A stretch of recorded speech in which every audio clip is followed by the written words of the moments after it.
चलिए अब हम ईवीएस को करेंगे, मैथ को खत्म कर लिया, ईवीएस समझ लेते हैं। ईवीएस में बोला है कि ये कहाँ का मतलब भोजन है, तो भोजन के लिए आप बता चुके हैं हम, ये सब तमिलनाडु और आंध्र प्रदेश के भोजन ऐसे हैं, आप इसको देख लीजिए क्या है, इडली है, वड़ा है, डोसा है, सांभर है, नारियल है, चटनी है, ये सब आंध्र प्रदेश और तमिलनाडु में। कोई व्यक्ति मुंबई से चंडीगढ़ तक सबसे छोटे रेल मार्ग से होकर रेलगाड़ी यात्रा करता है, तो कौन सा राज्य उसे गुजरना नहीं होगा, मतलब किस राज्य से। तो आप मैप देखिएगा तभी इसको समझ पाइएगा कि मुंबई से चंडीगढ़ जाना है तो कौन राज्य से नहीं होगा। आप देखिएगा तो आप मैप में देखिएगा तो चंडीगढ़ यहाँ पे होगा और मुंबई यहाँ पे है, तो ऐसी परिस्थिति में यहाँ बीच में राज्य जो पड़ेगा उससे गुजरना होगा। तो एक बार मैप देख लीजिएगा, ऐसे आपको बोला है कि नहीं गुजरना, कौन सा पड़ेगा, तो मेरे ख्याल से राजस्थान से तो गुजरना ही पड़ेगा, ठीक है, और गुजरात से भी गुजरना पड़ेगा, हरियाणा से भी गुजरना पड़ेगा, पंजाब से गुजरना नहीं पड़ेगा, पंजाब राजस्थान के ऊपर है। आगे समझ लें, इस तरह से ध्यान रखिएगा, पंजाब से नहीं गुजरेंगे, हरियाणा से गुजरेंगे, हरियाणा से इधर मतलब हरियाणा सटा हुआ है आपको चंडीगढ़ की इलाका से, इसलिए वहाँ से गुजरना पड़ेगा। तो राइट आंसर इसका जो हो जाएगा बी, कौन सा हो जाएगा बी, पंजाब से नहीं गुजरना पड़ेगा। आइए देखिए यहाँ पे कुछ उदाहरण दिए गए हैं। मैं उस शहर में आई हूँ जो एक पहाड़ी क्षेत्र है, यहाँ मतलब इस किस शहर की विशेषता है कुल मिला के पूछा गया है, एक बार आप इसको पढ़ लीजिएगा। तो ये शहर की विशेषता आप ईवीएस अगर जानते हैं तो आपको आना चाहिए था। ये शहर आपका है हिमाचल प्रदेश में, ऐसा है, ठीक है, हिमाचल प्रदेश। जम्मू कश्मीर में बात कर लेते हैं हम थोड़ा सा इसके बारे में, तो बर्फ़ तो जम्मू कश्मीर में भी पड़ता है, ठीक है, और हमें धूप में बैठना अच्छा लगता है, और हमारे घर पत्थर अथवा लकड़ी के बने होते हैं। तो पत्थर और लकड़ी के, सिर्फ पत्थर का होता है तो लद्दाख में बना होता है, ठीक है, पत्थर लकड़ी दोनों कह दिया तो हिमाचल प्रदेश हो जाएगा, बस यही चीज़ है, ध्यान में। यहाँ पे देखिए कानपुर रेलवे स्टेशन, नई दिल्ली के रेलवे स्टेशन की दूरी दिया हुआ है। कोई ट्रेन इतना समय में चलता है और इतना समय कानपुर रेलवे स्टेशन पहुँच जाता है, तो इस ट्रेन की यात्रा की औसत चाल क्या है। तो आप औसत चाल का मतलब है कि सबसे पहले तो आप समय काउंट करेंगे कि कितना देर लगा। अब समय काउंट करने का मतलब है कि 23:45 से चलता है और 7:45, 18 तारीख को चलता है, 19 तारीख को पहुँच जाता है। तो देख लीजिए कि 23 बजे चला और 7:45 में 19 तारीख को पहुँच गया, तो कितना देर लगा। तो अब जो देर समय काउंट कर लीजिएगा, समय काउंट करने में दिक्कत होगा तो एक बार पूछ लीजिएगा, और इस तरह से उससे 432 में भाग कर दीजिएगा। 432 में भाग करने पर जो आपको मिल जाएगा वो आपको हम समय बता दे रहे हैं, 8 घंटा लगेगा। 8 घंटा में 432 में भाग कीजिएगा तो आपका 54 आता है, 54 किलोमीटर प्रति घंटा। लेकिन 54 किलोमीटर प्रति घंटा यहाँ दिया नहीं है, तो आप इसको मीटर प्रति सेकंड में बदल दीजिएगा। मीटर प्रति सेकंड में 5/18 से गुना होता है, 18 से 18 3 54, 15 मीटर प्रति सेकंड हो जाएगा। आगे समझ में, तो ये बात भी ध्यान रखना होता है, कभी कभी आपको मीटर प्रति सेकंड भी पूछा जा सकता है, या किलोमीटर प्रति घंटे में भी पूछे जा सकते हैं। तो ये कंसेप्ट जैसी सवाल है, आपको ध्यान रखना है। निम्नलिखित में से ऐसे 2 जानवरों के समूह को चुनिए जो आगे के दांत जीवन पर्यंत वृद्धि करते रहते हैं। तो अब पहले भी मैं आपको बता चुका हूँ कि ये चूहा और गिलहरी के दांत जो है हमेशा बढ़ते रहते हैं, इसलिए कुतुर कुतुर करते रहते हैं, ठीक है। आगे बोला है कन्नौज जिला किस लिए है, कन्नौज जिला कहाँ है, तो आपको उत्तर प्रदेश में कन्नौज जिला इत्र के लिए प्रसिद्ध है, इस बातों को ध्यान रखेंगे। उसके बाद आपका है रेत के टीले कहाँ पाए जाते हैं, तो रेत के टीले आपको ध्यान रखना है, रेत के जो टीले हैं वो आपको अबू धाबी में और अफगानिस्तान में दोनों जगह पाया जाता है। इंग्लैंड में रेत के टीला नहीं है, बांग्लादेश और उज्बेकिस्तान में नहीं है, बर्लिन और राजस्थान में है, लेकिन बर्लिन में नहीं है। तो इस तरह से ध्यान रखिएगा।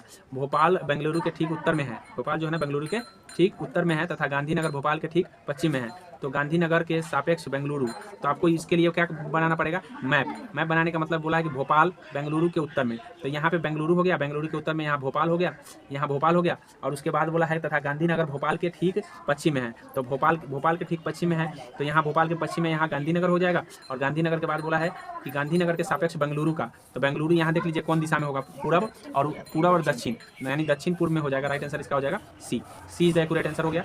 अब देखिए ब्रांच के बारे में सही कथन बताना है कि कौन सही कथन है। तो ब्रांच के बारे में आपको ध्यान रखना है कि सही कथन आपका हो जाएगा कि यह कॉपर और टीन से बना हुआ है। तो ब्रॉन्ज जो है ना कॉपर और टीन से बना है, पित्तल वही जिंक और कॉपर से बना है, Zn और प्लस Cu से बना हुआ है पित्तल। तो दोनों बात आपको ध्यान रखेंगे क्योंकि दोनों ही आपके एग्जाम के आने के लिए काफ़ी हर एग्जाम में पूछा जाता है, इसलिए दोनों बात याद रखेंगे, पित्तल को भी और ब्रॉन्ज को भी, ठीक है, ब्रॉन्ज और पीतल। अब आगे देख लीजिए, आगे मैं आपको बता दे रहा हूँ कि नीचे दिए गए मिलान तदानुरूपी खाद्य वस्तुओं का संरक्षण के सही ढंग को प्रदान नहीं करता है, मतलब कौन जो है किससे खाद्य जो है ना संरक्षण नहीं होता है, ऐसा बोला गया। तो सेब मुरब्बा, उसके बाद है दूध पनीर, उसके बाद कच्चा अचार, ठीक है, कच्चा अनार। खाद्य संरक्षण, यहाँ पे खाद्य संरक्षण नहीं होता है, ये ध्यान रखेंगे, खाद्य संरक्षण दूध पनीर नहीं होता है। कच्चा आम अचार बना करके हम संरक्षण कर सकते हैं, सेब को मुरब्बा बना के संरक्षण कर सकते हैं, पापड़ दाल को हम पापड़ बना के संरक्षण कर सकते हैं। लेकिन पनीर, हम दूध को पनीर बना करके संरक्षण नहीं, क्योंकि पनीर भी खराब हो जाता है। तो इस बातों को ध्यान रखना है। ऐसे समझते हैं हम लोग, चीज़ों को जब समझ लेते हैं तो फिर जल्दी हम भूलते नहीं हैं। हमारे देश के किस भाग में लोगों के रहने के लिए बड़े तिनकोने टेंट को रोबो, मतलब रेबो कहाँ कहा जाता है? तो मैं बताया हूँ कि भाई कहाँ के टेंट को रेबो कहा जाता है। तो लेह और लद्दाख के जो टेंट होता है उसको रेबो कहते हैं, ठीक है। और रेबो में एक लेखा होता है, लेखा बता सकते हैं आप क्या होता है? तो जानवर को रखने के जगह होते हैं। तो ये सारी चीज़ मैंने ईवीएस में बता दिया है, आशा करते हैं आप ईवीएस से कन्फर्म हो गए होंगे। हमारे देश में संघ शासित प्रदेशों की संख्या, तो संघ शासित प्रदेश 8 हैं, ठीक है। इससे पहले 9 था लेकिन अब 8 हो गया। इस बातों को ध्यान रखेंगे। नीचे दिए गए उन 3 राज्यों को चुनिए जहाँ समुद्र तट अरब सागर से पर स्थित है। तो मैं तटीय राज्य 9 गो है, मैं बता दे रहा हूँ। 9 राज्य में आपको मैं जो अरब सागर से है, तो अरब सागर से गुजरात है, गुजरात के बाद महाराष्ट्र है, महाराष्ट्र के बाद कर्नाटक है, कर्नाटक के बाद गोवा है, गोवा के बाद केरल है। तो ये देख लीजिए कितने राज्य हो गए। जो यहाँ तमिलनाडु है, पूर्वी राज्य में तमिलनाडु हो गए, आंध्र प्रदेश हो गए, आंध्र प्रदेश का उड़ीसा हो गए, और उसके बाद पश्चिम बंगाल हो गए। तो टोटल कितने हो गए? 1 2 3 4 5 इधर हो गए, 1 2 3 4 5 गो होगा, इधर भी 4 गो होना चाहिए। एक तमिलनाडु हो गया, तमिलनाडु के बाद आंध्र प्रदेश हो गया, उड़ीसा हो गया और पश्चिम बंगाल हो गया। तो 4 गो इधर हो गए। तो इस तरह से देख लीजिए, 4 गो इधर, 5 गो इधर, 9 गो। तो 9 में से आपको अरब सागर में 5 गो और इधर 4 गो। तो कौन कौन नाम मैंने बताया? तो केरल, कर्नाटक, महाराष्ट्र, ये सब जो है अरब सागर से संबंधित होगा। बात समझिए, ये सारी चीज़ है जो मैप पर आप एक बार देख लीजिएगा, याद रहेगा, ठीक है। मैंने ऐसे बता दिया है। छऊ नृत्य बोला है, तो छऊ नृत्य आपको देखिए, ध्यान रखिएगा कि कहाँ पर होता है। तो छऊ नृत्य जो है आपका छत्तीसगढ़ में भी होता है, और पश्चिम बंगाल में भी पूछेगा तो पश्चिम बंगाल में भी होते हैं। कुछ नृत्य से संबंधित है, जैसे उत्तर प्रदेश में अगर आप पूछेगा तो आपको याद रखना है कि यहाँ रासलीला, रामलीला, नौटंकी सब उत्तर प्रदेश में होता है। वही असम की बात करें तो बिहू होता है, भोट नृत्य होता है, ओजापल्ली नृत्य होता है, ये सब असम में होता है। वही बात कर लेते हैं हम अगर छत्तीसगढ़ की, तो छऊ होता है, ढोरला होता है। यहाँ पे छऊ और ढोरला होते हैं। वही मिजोरम की बात कर लेते हैं तो यहाँ पे खल्लम, चैलम, थल्लम, जानलम, ये सब लम लम वाला आएगा। तो चेराव नृत्य भी होता है। चेराव नृत्य के बारे में मैंने बढ़िया से बताया है। तो चेराव नृत्य आपको ध्यान रखना है, ठीक है, मिजोरम में। आइए देखिए, केचुआ के बारे में बोला है, कथन को सही बताना है कि कौन से कथन सही कथन है, ऐसा बोला है। ये जरूर एग्जाम में देखिएगा, जैसे कथन पर विचार करने के लिए नीचे जरूर देखना है कि सही पूछा है गलत, नहीं तो वहाँ पे गलती होने की संभावना रहेंगे। इस बातों को ध्यान रखिएगा। तो यहाँ पे हमसे सही पूछा है, तो सही में आपको ध्यान रखना है कि इसमें सही कौन है। तो 1 2 और 4 सही है। मतलब केचुए खेत में छेद बनाते हैं, सही है। और 2 केचुए खेत में छेद बनाकर जमीन को पोली करती है, मतलब नरम करती है, तो सही है। उसके बाद 4 सही है। केचुआ मल मृदा को उर्वरा, मतलब उपजाऊ बनाता है, सही है। लेकिन ये सही नहीं। तीसरा बोला है खरपतवार से बचाता है, तो खरपतवार से केचुआ नहीं बचा सकता। जहाँ खरपतवार उगेगा ही, केचुआ चाहे कुछ भी कर ले, ठीक है। देखिए यहाँ बोला है मिश्रित लर्निंग मोड में ईवीएस पढ़ाने के फायदे। मतलब मिश्रित लर्निंग मोड में अगर कोई ईवीएस पढ़ता है तो इसके क्या फायदे हो सकते हैं। तो इसके फायदे जो हो सकते हैं, आपको ध्यान रखना है कि विद्यार्थी को कहीं से भी कक्षा शामिल हो सकते हैं। अगर ईवीएस पढ़ाने की लर्निंग मोड किया जाए तो कहीं से भी कक्षा मिल सकता है उसको। विद्यार्थी को शिक्षक एवं साथियों के बातचीत करने को मिलता है। मतलब ऐसे मोड में शिक्षक से बातचीत करने का मौका विद्यार्थी को मिल जाता है। और ये विद्यार्थी को कक्षा के दौरान चौंकाने रहने की आवश्यकता नहीं है। इस बातों को ध्यान रखेंगे। और ऑनलाइन से सीखी हुई बातें घर समुदाय में पूरक गतिविधियों का पूरा कर सकते हैं। मतलब जो भी ऑनलाइन से सीखते हैं तो उसे घर में भी पूरा कर सकते हैं। तो राइट आंसर इसका कौन सा हो जाएगा? सी। आइए समझते हैं हम नेक्स्ट 77 का। 77 में क्या कहा है? 77 में बोला है कि निम्नलिखित में से कौन से वीडियो कॉन्फ्रेंसिंग के माध्यम से ईवीएस पढ़ने के समकालीन मतलब सिंक्रोनस शिक्षण की विशेषता है। मतलब सिंक्रोनस शिक्षण की कौन विशेषता है? तो ये विशेषता है कि शिक्षक और विद्यार्थी वास्तविक समय में बातचीत करने में सक्षम हो जाते हैं। तो राइट आंसर इसका ये हो जाएगा। आइए देखते हैं, स्वाति कक्षा 4 की एक ईवीएस शिक्षिका ने कई तरह के पौधों जैसे घास, बांस, गुलाब, केरल वगैरह तार के पेड़ वीडियो दिखाती है और सभी पेड़ पौधों के आकार, पत्तों, तने, फूलों के बारे में विद्यार्थी को चर्चा करती है। इस गतिविधि से विद्यार्थी को ध्यान किस ओर आकर्षित करना चाह रही है, किस तरफ? तो पौधे, आपको ध्यान रखना है कि इससे जो है वह चाह रही है कि पेड़ पौधे के वर्ग के भीतर कोई मौजूद भिन्नता को समझ पाए। मतलब किसमें क्या डिफरेंसेज है, डिफरेंस को समझने के लिए ऐसा वो कर रही है। नहीं तो अगर वो घास का अलग पत्ता होगा, बांस का अलग होगा, गुलाब का अलग होगा, केला का अलग होगा, बरगद का अलग होगा, तो सबकी विभिन्नताओं को समझाने का प्रयास शिक्षिका कर रही है, ठीक है। रीता एक ईवीएस की शिक्षिका थीम खाद पढ़ाते हुए, मतलब एक थीम होता है खाद, ये खाद को पढ़ाते हुए कक्षा 5 के विद्यार्थियों को पड़ोस में घरों में विभिन्न खाद संरक्षण विधियों को सर्वेक्षण करने के लिए कहती है। मतलब कहते हैं कि जाओ पता करके आओ कि कैसे लोग खाना को बचाते हैं, खाद संरक्षण कैसे करते हैं। मतलब ऐसा उसने कह दी। और इस सर्वेक्षण के सबसे अधिक उपयुक्त उद्देश्य क्या हो सकते हैं, मतलब ऐसा उसने क्यों की, क्या उद्देश्य से की। तो इसके उद्देश्य जो होंगे मैं आपको बता देता हूँ कि इसके उद्देश्य एक नहीं कई होंगे, जो मैं यहाँ पे बता दे रहा हूँ कि सबसे उद्देश्य है कि समुदाय को प्रत्यक्ष रूप से जानकारी एकत्र करने का अवसर प्रदान हो। मतलब इससे क्या होगा, प्रत्यक्ष रूप से जानकारी मिलेगा, पहला बात। और उसके बाद है समुदाय के साथ बातचीत करने का अवसर भी मिलेगा, बातचीत करने का भी अवसर प्रदान होगा। और साथ में आपको होगा कि विभिन्न व्यक्तियों के प्रति संवेदनशील भी बन जाएगा, मतलब सामने सामने रहेंगे तो संवेदनशील भी होंगे। तो ये सब के लेकर के ऐसा करना जरूरी होता है। बोला है वर्तमान पाठ्यचर्या के अनुसार जो है ना ईवीएस के क्या उद्देश्य हैं। तो वर्तमान पाठ्यचर्या के अनुसार जो है ईवीएस के उद्देश्य मैं बता दे रहा हूँ कि कौन कौन से उद्देश्य हैं।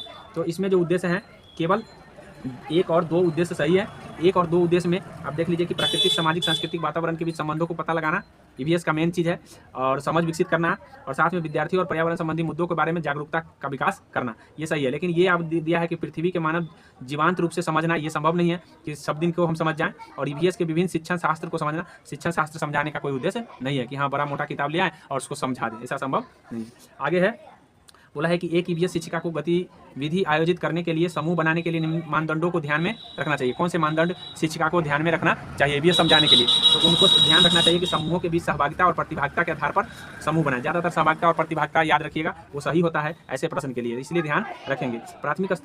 प्राथमिक स्तर पर ईवीएस के पाठ्यचर्या की प्रकृति है। तो प्राथमिक स्तर पर ईवीएस की पाठ्यचर्या की प्रकृति जो होगी, आपको ध्यान रखना है कि वो प्रकृति समावेशी होनी चाहिए, प्रासंगिक होनी चाहिए और थीम आधारित होनी चाहिए, तभी जाकर के वो सही ईवीएस कहलाएगी। आइए समझते हैं हम अगले को। कहानियों के माध्यम से ईवीएस को अवधारणाओं को पेश करने के लिए एक शिक्षिका निम्नलिखित बातों पर ध्यान रखना होगा। मतलब किन बातों पर उनको ध्यान रखना पड़ेगा अगर कोई ईवीएस शिक्षिका है तो? अगर कहानी के रूप में अगर वो प्रदर्शित करना चाह रही है तो उनको चाहिए कि कहानी को किसी अवधारणा के बारे में गलतफहमी की रचना नहीं करनी चाहिए, मतलब गलत नहीं बताना चाहिए। और उसके बाद है कि कहानियों को लिंग, जाति, धर्म या सामाजिक समूहों संबंधित कोई रूढ़िवादी विचारों को चित्रित नहीं करना चाहिए। ठीक है, तो ये सही है, मतलब ये दोनों ही सही है। और उसके बाद कहानी को मज़ेदार नहीं, मनोरंजक और मज़ेदार नहीं बनाना है, बल्कि कहानी को ऐसा होना चाहिए जो विद्यार्थी को जुड़ाव महसूस हो पाए। तो ये तीनों आपका सही है, आप ध्यान कर लीजिए। उसके बाद आप देखिए यहाँ बोला है ईवीएस शिक्षक अपने विद्यार्थियों में मानचित्रण कौशल को मन में बैठाने के लिए निम्न कार्यकलापों में से किनको करने के कहेगी, मतलब क्रियाकलापों में से किनको करने को कहेगी।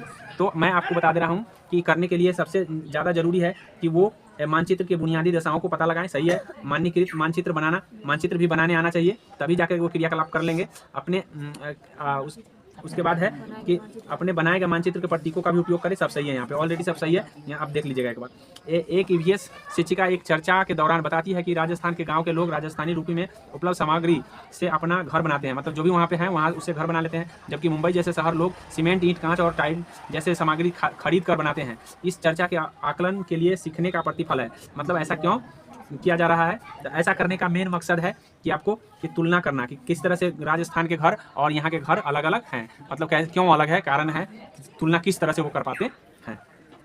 उसके बाद आप देख लीजिए, यहाँ बोला है कि एक ईवीएस शिक्षिका कहती है कि उसके विद्यार्थी अपनी पानी की बर्बादी करने वालों लोगों को विभिन्न दैनिक गतिविधियों और व्यवहारों को पता लगाएं। मतलब कौन पानी मतलब कितना बर्बाद कर रहे हैं इसका पता लगाने के लिए शिक्षिका कहती है।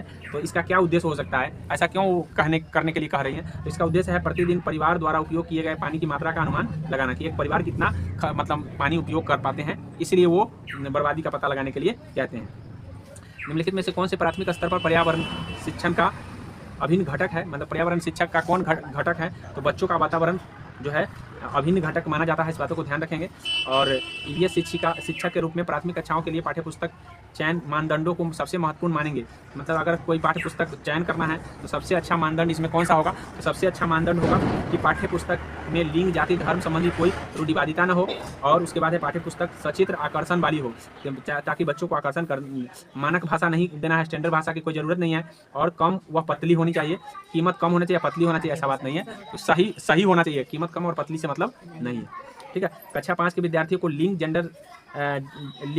रूढ़िवादिता सिखाने के लिए निम्न में से कौन सा संसाधन सबसे उपयुक्त है? तो अगर हमको सिखाना है लिंग संबंधी संसाधन के बारे में, तो उसके लिए आपको सबसे ज़्यादा जरूरी है सदस्य के बीच कार्य आवंटन का पता लगाने के लिए घरों का सर्वेक्षण। मेन चीज़ घरों का सर्वेक्षण किया जाना चाहिए, ये सारी चीज़ हैं। अब यहाँ पे देखिए लास्ट है, एक ईवीएस शिक्षक के रूप में आपको विद्यार्थियों के रिपोर्ट कार्ड में प्रक्रिया कौशल में दक्षता के स्तर पर विवरण देना है। निम्न में से कौन सी रिपोर्ट सबसे उपयुक्त होगा?